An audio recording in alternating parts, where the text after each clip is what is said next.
Itu boleh membeli. Program vaksin dengue gratis untuk siswa sekolah dasar di Kota Palembang merupakan hibah dari perusahaan farmasi asal Jepang.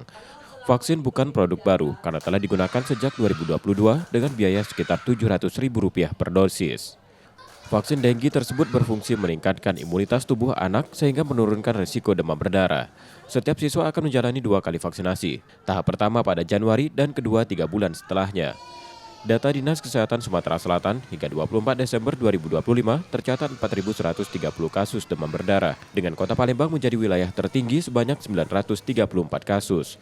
Sementara jumlah kematian akibat DBD di rumah sakit mencapai 22 orang. Kondisi anak-anak umur 6 tahun sampai 10-12 tahun itu memang rentan mudah terkena penyakit DBD ini, dan juga mereka yang sering terkena karena daya tahan tubuhnya agak lemah sudah dipakai suntik di rumah sakit lain. Tapi ini kita 5.000 vaksin gratis dapat dari Takeda, Kementerian Kesehatan, untuk penelitian ini.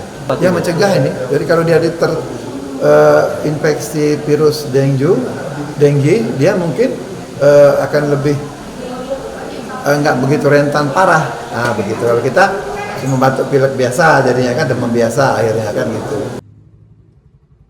Program vaksinasi diharapkan kasus demam berdarah di Sumatera Selatan dapat ditekan sekaligus mendukung target menuju Sumsel 0 DBD pada 2030. Muhammad Reza Palevi, Kompas TV, Palembang, Sumatera Selatan.